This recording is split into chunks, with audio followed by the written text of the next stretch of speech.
Au nom de Dieu, le Père, le Fils et le Saint-Esprit. Mon Père céleste, Père de bonté, Père de grâce, nous nous présentons devant toi en cette matinée dominicale, le cœur rempli de reconnaissance pour tous les bienfaits que tu as à nouveau manifestés à notre égard jusqu'à ce jour. Nous te remercions que tu nous aies élus par grâce en même la fondation de ce monde, que tu nous aies permis de te rester fidèle.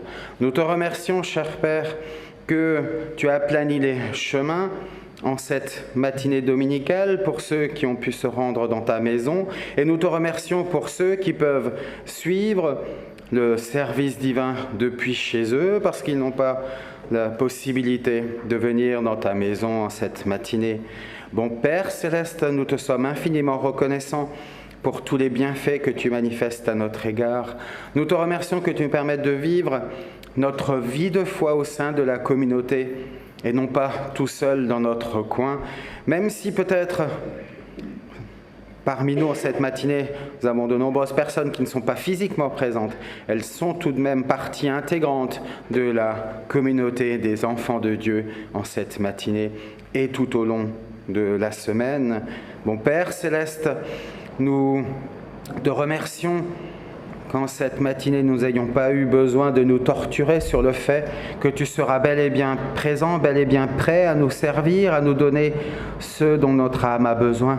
Nous savons pertinemment que si nous faisons l'effort de venir, si nous faisons l'effort de nous préparer à recevoir ta parole, toi, tu nous donneras ce qui est nécessaire pour notre âme, tu nous apporteras de nouvelles forces, des réponses à nos questions, la consolation, le réconfort. Bon Père céleste, tu vois, nous sommes venus en cette matinée, chacun avec notre situation, les choses qui nous préoccupent, nos soucis, nos problèmes et aussi nos joies. Tout cela, nous voulons le déposer sur ton autel. Et à l'issue de ce service divin, garde ce que tu veux garder, redonne ce que tu veux redonner selon ta volonté. Mais aide-nous à laisser nos pensées, nos sentiments à la porte de ta maison et à repartir avec tes pensées, tes sentiments. Bon Père céleste, nous sommes heureux de pouvoir partager ce service divin avec nos bien-aimés qui nous ont précédés sur l'autre bord, qu'ils puissent ressentir que nous avons hâte de les retrouver dans la salle des noces. Permets aussi que les âmes qui les accompagnent pour éprouver ton enseignement puissent être touchées par ta parole, puissent être touchées par notre foi, par notre manière de recevoir ton enseignement et de chercher à nous l'approprier, à le mettre en pratique.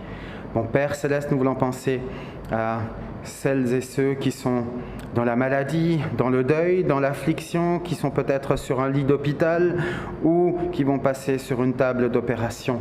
Bon Père céleste, qu'ils puissent ressentir que nous les portons par nos mains de prière, qu'ils puissent ressentir que tu es à leur côté, qu'ils puissent ressentir qu'ils ne sont pas tout seuls. Nous voulons aussi avoir une pensée pour celles et ceux que nous voyons moins régulièrement, voire plus du tout. Permets-leur de ressentir que leur âme est privée de la nourriture spirituelle essentielle à son développement lorsqu'ils ne viennent pas dans ta maison. Qu'ils puissent ressentir que nous ne sommes pas là pour les juger, mais que nous voulons simplement les attirer à ton autel par notre sollicitude et la chaleur de notre amour et leur rappeler qu'ils ont toute leur place au sein de la communauté. Mon Père céleste, ouvre maintenant les écluses du ciel, permets que ta parole puisse couler en abondance depuis l'autel de la grâce jusque dans nos âmes. Mon Père céleste, que nous puissions nous élever au-dessus du tumulte de cette terre pour recevoir pleinement, en pleine conscience, ton enseignement et nous l'approprier. Nous voulons aussi nous unir à nos dispensateurs de bénédiction, notre apôtre patriarche, notre apôtre de district, notre apôtre, tous ceux qui nous devancent. Garde-les-nous dans la pleine possession de leurs moyens physiques et spirituels afin qu'ils puissent continuer à nous guider vers le but promis. Que ta volonté soit faite en toutes choses et non un autre. Exauce cette prière au nom de ton Fils bien-aimé dans l'apostolat. Amen. Amen. Chers frères et sœurs, ici dans la communauté et reliés par la vidéo, nous avons ici, en cette matinée une parole que nous pouvons lire dans le livre aux Romains, le chapitre 15, le verset 13. Que le Dieu de l'espérance vous remplisse de toute joie et de toute paix dans la foi, pour que vous abondiez en espérance par la puissance du Saint-Esprit. Jusqu'ici.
Merci à nos musiciens pour ce beau cantique.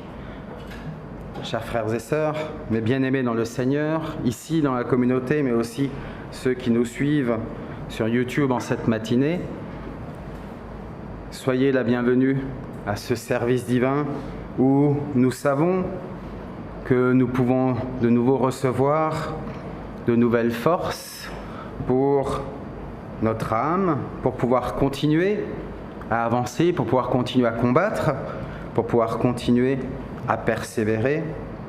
C'est déjà le 4e dimanche de l'Avent, déjà le dernier dimanche avant la fête de Noël. Comme d'habitude, l'année passe vite, la période de l'Avent passe vite. Mon frère, ma sœur,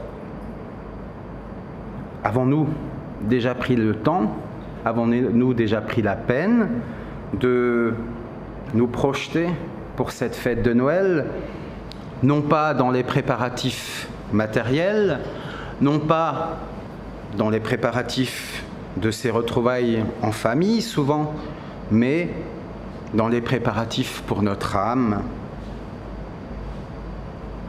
Les dimanches précédents, l'accent a toujours été mis sur le fait que le Seigneur Jésus est venu pour que tous les hommes puissent être sauvés, qu'il a accepté de s'humilier le plus profondément qu'il était possible de s'humilier, tout cela juste pour que nous puissions être sauvés, pour que tous les hommes puissent de nouveau avoir cette perspective d'expérimenter la communion avec notre Dieu.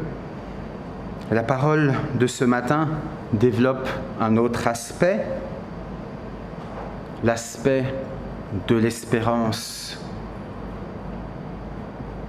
En nous projetant vers cette fête de Noël, cela doit avant tout nous projeter vers le retour de notre Seigneur Jésus. La parole de ce matin est un vœu de bénédiction qu'a envoyé Paul en son temps aux Romains. Mais ce vœu de bénédiction explique aussi comment les premiers chrétiens à Rome, mais aussi nous pouvons nous retrouver dans cette espérance, comment notre foi peut être affermie pour que nous puissions justement être forts dans cette espérance, tout simplement par la parole que nous recevons à travers le Saint-Esprit. Mon frère et ma sœur, notre foi est une foi particulière. Nous voulons le rappeler. Nous croyons que Dieu le Fils s'est incarné en notre Seigneur Jésus-Christ, qu'il est mort sur la croix et qu'il est ressuscité des morts. Nous croyons qu'il va revenir pour nous prendre à lui. Ce n'est pas simplement une belle histoire que l'on raconte au moment de Noël. Ce n'est pas simplement l'image de ce bébé qu'on peut voir dans les crèches qui sont représentés. Et puis, une fois que la période de Noël est passée, on oublie tout. Et nous croyons aussi que nous allons vivre en toute éternité avec notre Dieu Trine, sans que le mal puisse exister.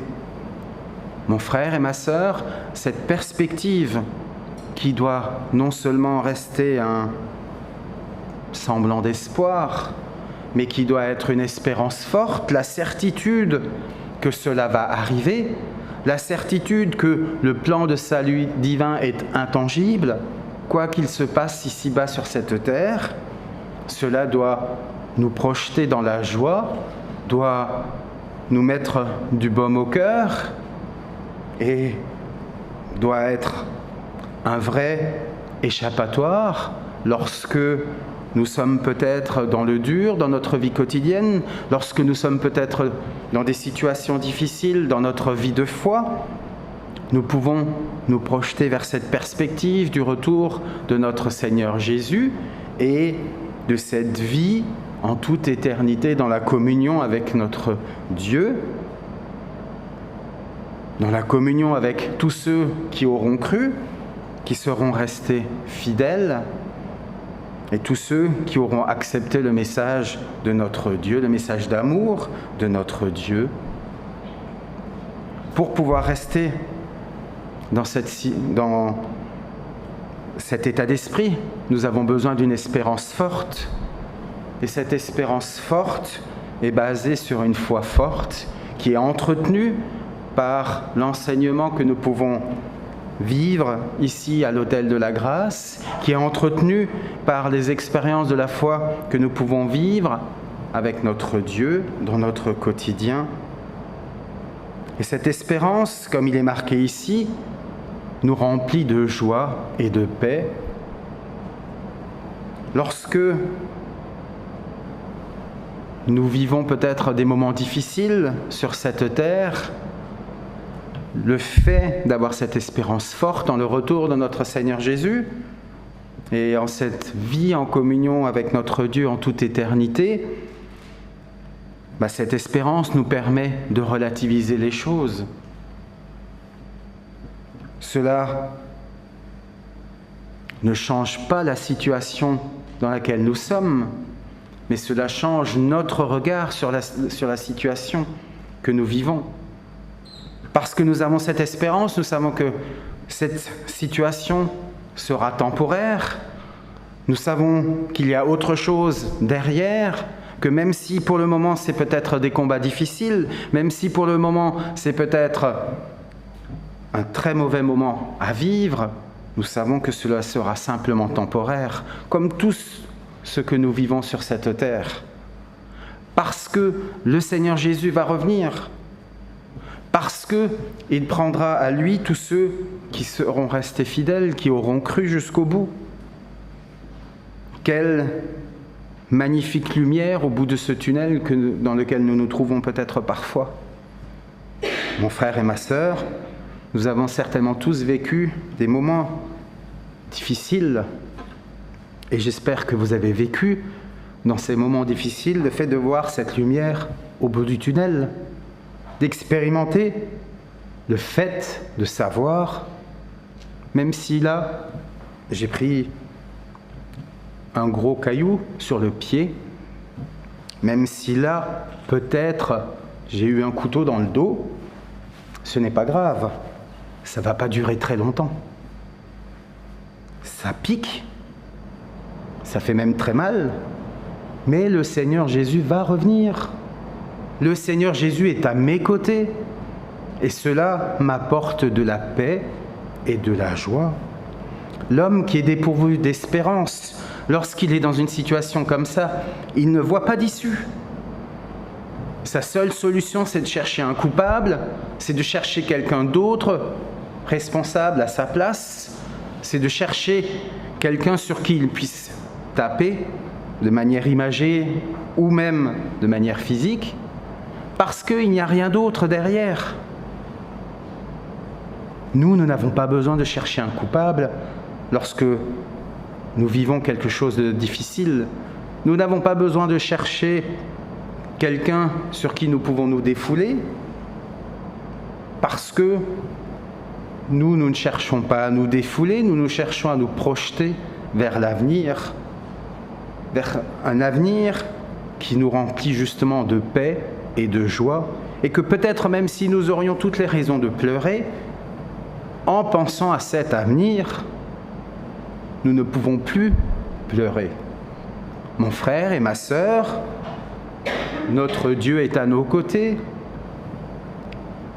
Le Saint-Esprit est là pour nous enseigner, pour nous conseiller au quotidien. Le Seigneur Jésus est mort sur la croix pour que nos péchés soient pardonnés. Il attend patiemment de pouvoir revenir nous chercher. Il attend patiemment de pouvoir nouveau être auprès des hommes pour lesquels il est mort sur la croix. Cela nous permet de surmonter toutes les situations. Parfois, on a peut-être vu au sein des communautés, dans notre entourage, des frères et sœurs qui ont été éprouvés de manière inimaginable, on pourrait presque dire de manière inhumaine, et pourtant ils ont toujours montré de la ressource, ils ont toujours montré une foi inébranlable en notre Dieu et une espérance infinie en le retour de notre Seigneur Jésus. Mon frère et ma sœur, nous voulons nous appuyer sur de tels exemples pour nous-mêmes vivre au mieux notre vie sur cette terre. Mon frère et ma sœur, cette vie sur cette terre, elle a un but avant toute autre chose, celui de nous préparer pour le retour de notre Seigneur Jésus. Et notre préparation passe immanquablement par des combats de la foi. Si jamais un jour nous n'avons l'impression de ne plus avoir à combattre pour notre foi, il faudra véritablement nous inquiéter. Parce que cela voudra dire que les esprits de ce monde n'ont plus besoin de chercher à nous faire chuter, parce que nous serons sans doute déjà à terre et à l'arrêt. S'il y a des combats, s'il y a parfois des décisions difficiles à prendre, s'il y a parfois des moments difficiles à vivre, c'est tout simplement parce que les esprits de ce monde s'acharnent encore sur nous, parce qu'ils savent qu'ils n'ont pas encore réussi à nous arrêter, qu'ils n'ont pas encore réussi à nous faire tomber, qu'ils n'ont pas encore réussi à nous faire perdre notre espérance et notre foi. Mon frère et ma sœur, donc il n'y a pas besoin de chercher la raison, le pourquoi de l'une ou l'autre chose, de tel ou tel combat. La seule raison, c'est parce que nous nous préparons pour le retour de notre Seigneur Jésus. Et que nos combats sont finalement peu de choses par rapport aux souffrances qu'il a dû endurer pour que nous-mêmes, nous puissions être sauvés. Mon frère et ma sœur, nous voulons toujours nous appuyer sur cette espérance qui nous apporte cette paix et cette joie. Mon frère et ma sœur, même si peut-être parfois cela peut sembler juste idiot pour certains dans notre entourage d'avoir cette espérance, si cela peut nous faire passer pour des simples d'esprit ou des hommes ou des femmes qui ont besoin de s'appuyer sur quelque chose pour pouvoir avancer, ce n'est pas très grave. Nous savons ce que notre foi nous apporte. Nous savons ce que notre foi nous permet d'expérimenter au quotidien. Nous savons combien cette foi peut nous apporter de paix et de joie. Mon frère et ma sœur, la paix, c'est sans doute ce qui manque le plus aux hommes et aux femmes sur cette terre. C'est sans doute la chose la plus précieuse, la plus difficile à maintenir, à conserver. Parce que les esprits de ce monde sont maîtres dans la manière de créer la zizanie sur cette terre. Ils ont des milliers d'années d'expérience. Nous ne voulons pas les aider et les assister, mais au contraire, être des acteurs de la paix, comme nous y invite souvent l'Esprit Saint. Mon frère et ma sœur, il n'est pas impossible pour nous de résister aux esprits de ce monde en nous appuyant sur notre espérance. Ce n'est pas trop nous demander de continuer à persévérer. La persévérance, j'aime cette définition qui a été donnée il y a longtemps maintenant par notre apôtre patriarche. La persévérance, ce n'est pas continuer une fois, deux fois, trois fois lorsqu'on est tombé. La persévérance, c'est continuer quand tous les signaux autour de nous nous disent d'arrêter. C'est ça la persévérance, quand tout dans notre situation nous ferait, avec le bon sens, nous arrêter et que malgré tout nous continuons, ça c'est la persévérance. Et cette persévérance, elle ne peut s'appuyer que sur notre espérance en le retour de notre Seigneur Jésus. Elle ne peut s'appuyer que sur notre espérance de vivre en toute éternité dans la paix, dans l'amour de notre Dieu, sans qu'il n'y ait plus le mal qui puisse agir. c'est inaccessible à l'esprit humain. Nous n'arrivons pas à nous imaginer ce que cela sera. Il n'y aura plus que de l'amour, il n'y aura plus de péché, plus de douleur, plus de larmes. J'ai déjà essayé plus d'une fois de me le représenter. C'est tout simplement inaccessible à l'étroitesse de l'esprit humain. Mais ce que l'on pressent, c'est que ce sera quelque chose d'incomparable, quelque chose que l'on n'aura jamais vécu et que l'on n'aura aucune envie de quitter une fois qu'on y sera. Mon frère et ma sœur, c'est sur cette espérance que nous voulons nous appuyer. C'est elle qui nous permettra de continuer à faire les efforts, c'est elle qui nous permettra d'accepter de continuer à faire des sacrifices. C'est elle qui nous donnera toujours l'énergie pour nous battre spirituellement contre les esprits de ce monde, pour lutter, pour ne pas permettre aux esprits de ce monde de nous faire tomber, pour lutter, pour résister aux tentations, pour lutter pour notre foi, tout simplement. Amen. Amen. Je ne suis pas tout seul dans cette matinée. Je demanderai à notre prêtre Casadi d'exprimer une pensée qui a été éveillée dans son cœur et je demanderai aux musiciens d'apporter leur contribution.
Merci beaucoup aux musiciens. Chers frères et sœurs, bien-aimés dans le Seigneur, nous espérons tous que Dieu Tout-Puissant envoie son Fils le plus tôt possible pour nous prendre tous, afin que nous allions vivre avec lui, en communion avec lui, en toute éternité. Et ce matin, l'Esprit de Dieu nous parle de cette espérance pour le retour de notre Seigneur.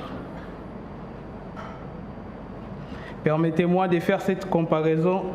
L'espérance, c'est comme une lampe qu'on allume avec un réservoir rempli d'huile.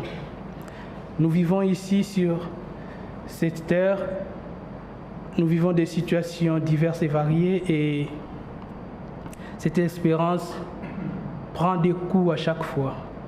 Peut-être pour une situation dans notre vie des fois ou peut-être pour une situation dans notre vie au quotidien.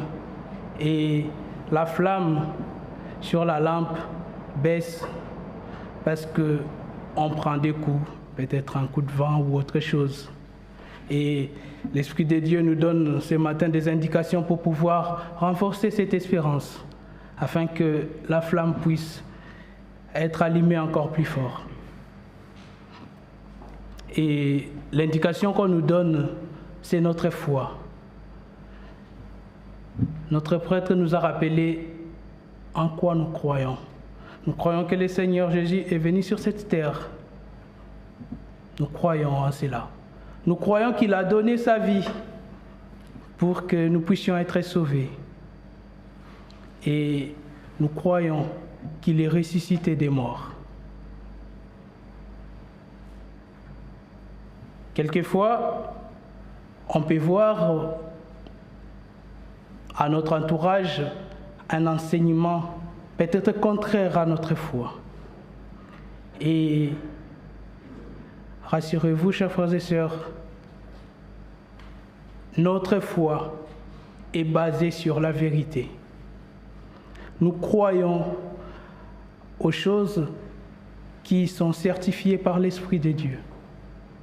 Quand nous disons que le Seigneur est ressuscité des morts, il y a un témoignage vivant. Les disciples l'ont vu avec ses corps de ressuscités. Il était là au milieu d'eux. Il a porté ses corps, il a vaincu le mal. Et si nous croyons en lui, si nous restons fidèles, il va nous aider à vaincre parce qu'il a déjà vaincu le mal. Quand nous vivons notre vie au quotidien en croyant que le Fils de Dieu reviendra, ce n'est pas une image et ce n'est pas juste parce qu'on veut être tranquille, parce qu'on veut se consoler de quelque chose. Ça n'a rien à voir, chers frères et sœurs. Nous croyons que le Fils de Dieu reviendra, parce qu'il a promis qu'il reviendra. Dieu est tout-puissant. Rien ne peut empêcher la volonté de Dieu de s'accomplir. Personne ne peut empêcher Dieu de faire ce qu'il veut. Il est tout-puissant. Il a promis qu'il reviendra chercher son épouse pour l'amener dans la communion avec les pères en éternité. Il fera ces choses-là. Il accomplira sa volonté parce qu'il est tout-puissant. Et nous croyons en cela. Nous voulons rester fermes en cette foi. Parce que ces merveilles, Dieu les a promis à toi et les a promis à moi. Et Dieu veut nous aider à nous préparer pour vivre ces merveilles. Voilà pourquoi notre foi nous permet de remplir notre réservoir afin que notre espérance puisse briller. Et si notre espérance brille à côté de nous, tout devient lumière. Toute inquiétude va disparaître. Tout va devenir clair parce que nous allons vivre une vie en espérant qu'un jour, très bientôt, un jour proche, le Seigneur enverra son Fils pour me chercher si je reste fidèle si je continue à me préparer, si je reste à les servir, si je crois fermement à ce qu'il a promis, il reviendra pour me chercher. Et dans cette attente, nous allons tous vivre en sachant que le retour du Seigneur est vraiment proche. Ne dites pas, ça fait 2000 ans, ça fait 4000 ans, et les autres qui ont crié en premier sont déjà partis. Et toi, tu crois vraiment que ça s'accomplira avec toi? Ça va s'accomplir. Même si je ne suis pas vivant, les morts en Christ ressusciteront. Pourquoi je vais avoir peur que ça passe, que ma vie s'arrête ici sur cette terre? Les morts ressusciteront. Et le Seigneur reviendra, il tiendra parole. Restons fermes dans cette assurance, restons fermes dans cette espérance. Il viendra nous chercher. Amen. Amen.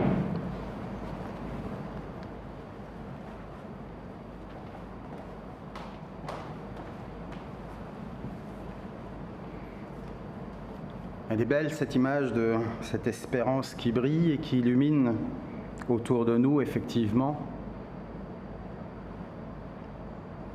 Notre prêtre a également conclu sur le temps qui peut nous sembler long. Mon frère et ma sœur, à l'échelle divine, des centaines ou des milliers d'années sont une fraction de seconde, même si pour nous cela peut sembler effectivement excessivement long. Mon frère et ma sœur, nous voulons continuer, rester fermement accrochés à cette espérance, à ce but qui nous est promis.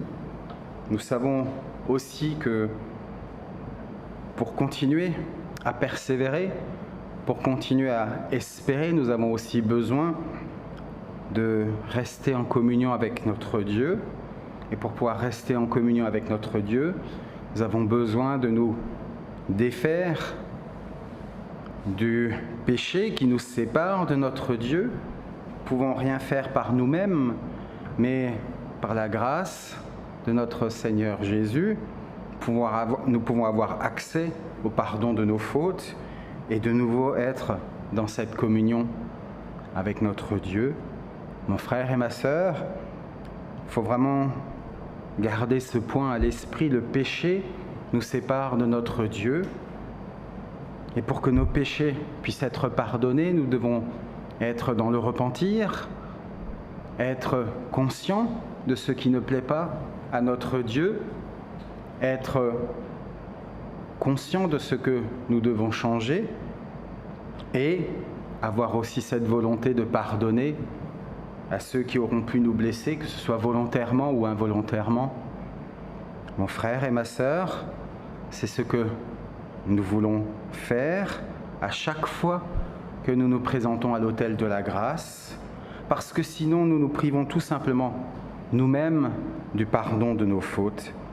Pour nous préparer pour la fête de la Sainte Seine, je vous propose de chanter du cantique 217, les 2e et 3e strophes. 217.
Levons-nous pour réciter la prière que nous a enseignée notre Seigneur.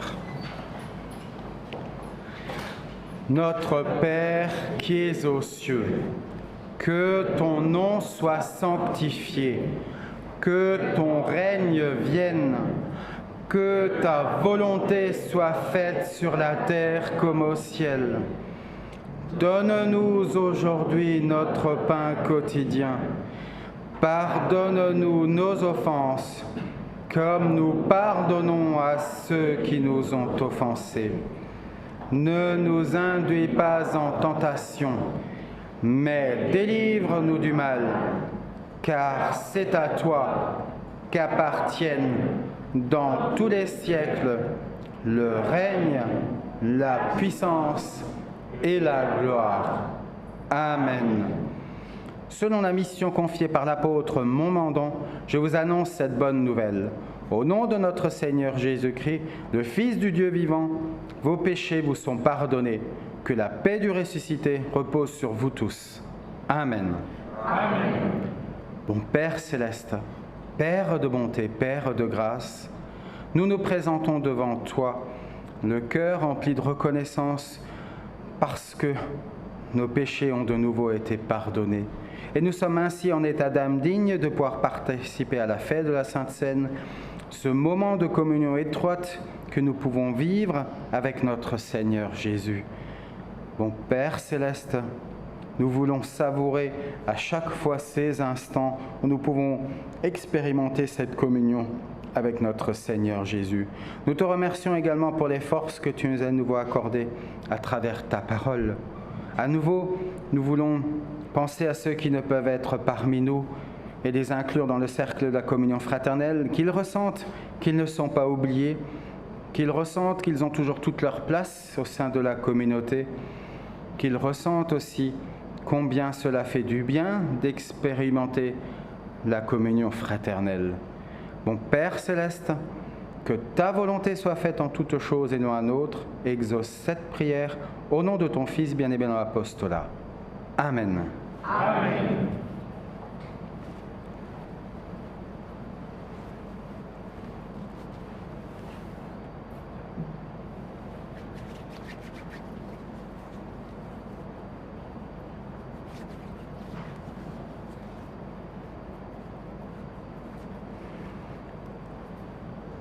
À présent, nous allons fêter la Sainte Seine.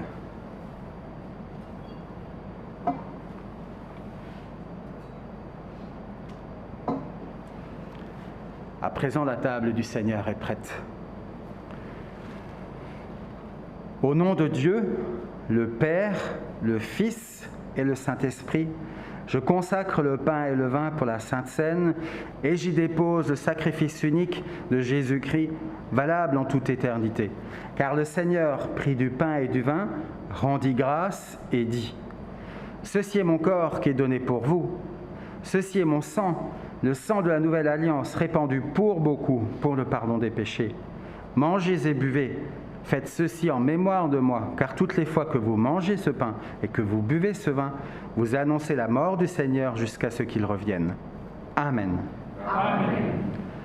Le corps et le sang de Jésus, donnés pour toi. Amen.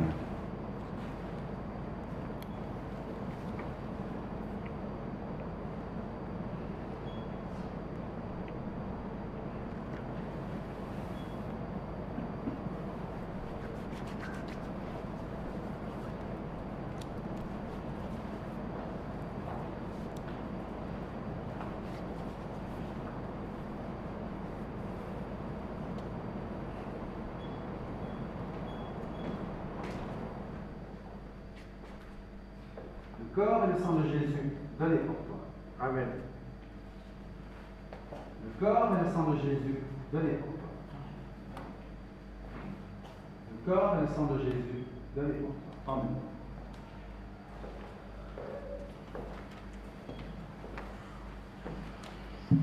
Reprenez place.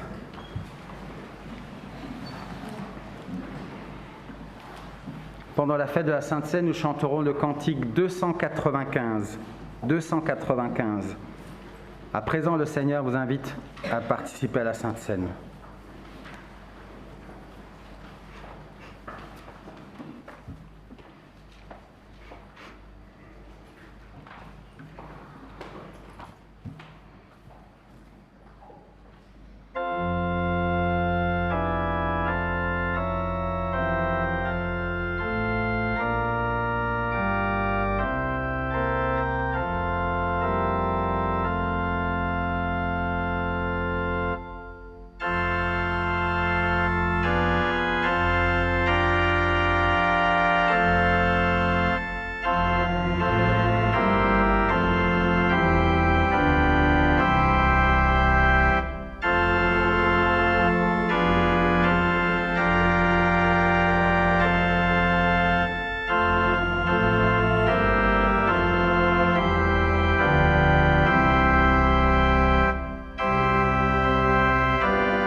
Remercions le Seigneur. Mon Père céleste, Père de bonté, Père de grâce, nous nous présentons devant toi, à l'issue de ce service divin, le cœur rempli de reconnaissance pour tous les bienfaits que tu as à nouveau manifestés à notre égard en cette matinée. Nous te remercions pour le pardon de nos fautes, nous te remercions pour ton enseignement, nous te remercions pour avoir permis que nous puissions participer à ce service divin, que ce soit ici à l'église de Paris, mais aussi dans tous les foyers raccordés à distance, cher Père. Nous te remercions que tu permettes cela depuis maintenant 2 ans pratiquement. Bon Père céleste, nous t'en sommes infiniment reconnaissants. Cher Père, tu vois, nous allons de nouveau regagner nos foyers et vaquer à nos occupations. Accorde-nous la protection de tes anges sur le chemin du retour et dans les jours et semaines à venir, pour notre corps bien sûr, mais aussi et surtout pour notre âme. Oh, nous ne te demandons pas de nous épargner les épreuves, car elles sont indispensables à notre préparation. Mais ce que nous te demandons, c'est de nous aider à nous relever si jamais nous chutons, c'est de nous aider à prendre les bonnes décisions pour notre âme dans la perspective de la venue de ton Fils. Mon Père céleste, nous avons aussi une pensée particulière pour celles et ceux qui sont dans des situations difficiles, qui sont dans la maladie, dans l'affliction, dans le deuil, qui sont peut-être sur un lit d'hôpital. Cher Père, qu'ils puissent ressentir à cet instant même qu'ils sont portés par nos mains de prière, qu'ils puissent ressentir que tu es à leur côté, que tu les soutiens et que tu ne les as pas abandonnés. Nous voulons aussi penser à celles et ceux qui ont des échéances particulières dans les jours et semaines à venir. Certains ont peut-être des examens scolaires, d'autres des examens médicaux, d'autres encore peut-être un entretien pour un emploi, une visite pour un logement ou toutes sortes de rendez-vous importants à leurs yeux. Permets-leur de ressentir que tu jettes un regard bienveillant dans ces situations et que tu les accompagnes. Mon Père céleste, le fait de savoir que nous ne sommes jamais tout seuls nous réconforte tant.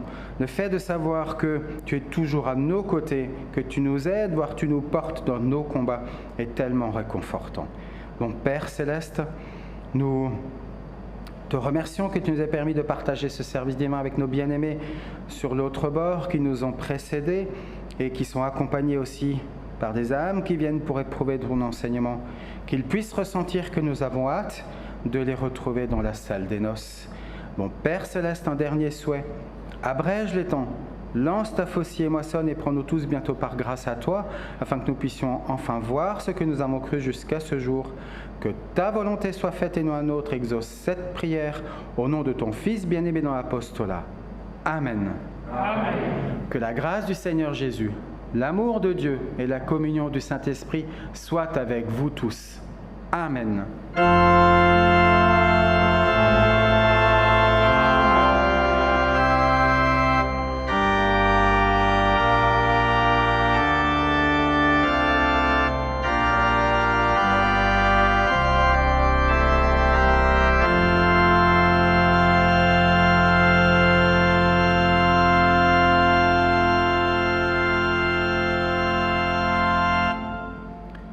Voilà, chers frères et sœurs, ici dans la communauté de Paris et aussi relié sur YouTube, je me suis réjoui d'avoir pu être avec vous en cette matinée.